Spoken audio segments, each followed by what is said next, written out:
When everything in my life collapsed, like the relationship, the health, the home, my finances, all of it collapsing at once, most people, of course, would focus on the collapse, right? They would study it, they would try to fix it, they would try to move out of it, they would try to survive it.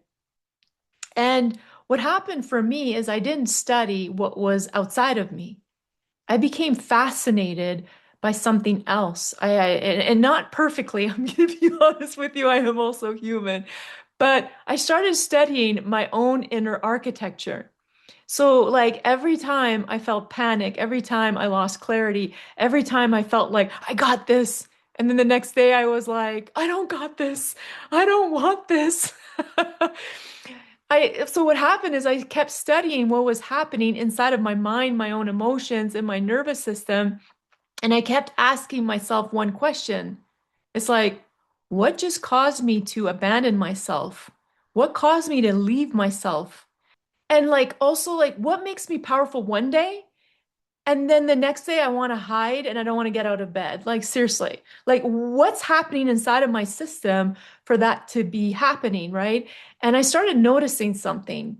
It wasn't the creditors. It wasn't the diagnostics. It wasn't the breakup. It wasn't the corrupted business partners. All of those things were real, that's for sure, but they weren't what disconnected me. My own system didn't know how to stay together while life was uncertain.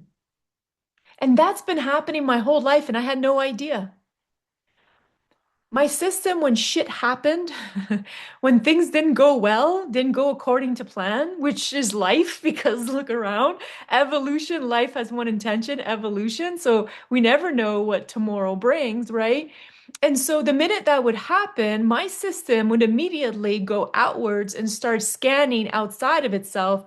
And it would start looking for the danger, looking for certainty, looking for the next thing to fix. Well, if it's out there looking to fix things, then it's not here with me, is it?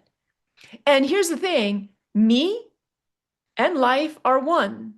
So the moment I disconnect from me, myself, I lost my own inner GPS. That's what created the anxiety. That's what was creating all of the problems, not the actual circumstances themselves. So life was never against me. Life is not against anyone. Actually, when we stay connected, we actually we are guided. The GPS is connected to life, but we have to be connected to ourselves in order to connect to it. So that's when I started realizing that. So instead of spending all my energy trying to control my circumstances, which thank God I did not do, the old Natalie would have, not this Natalie. What I did was I became obsessed with learning how to return to what I call now my center and how to hold it so that I stay connected to life and therefore connected to my own GPS system.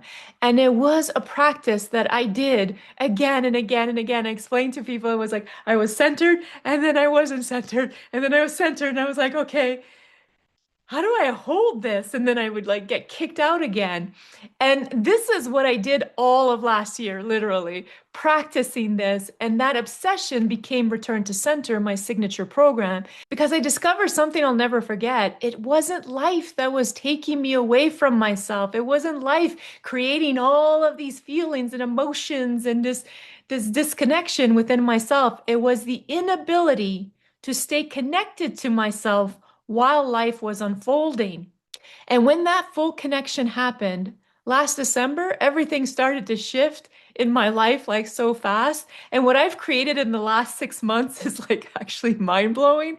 And for that, I am so grateful that my life collapsed last year because this discovery is truly priceless.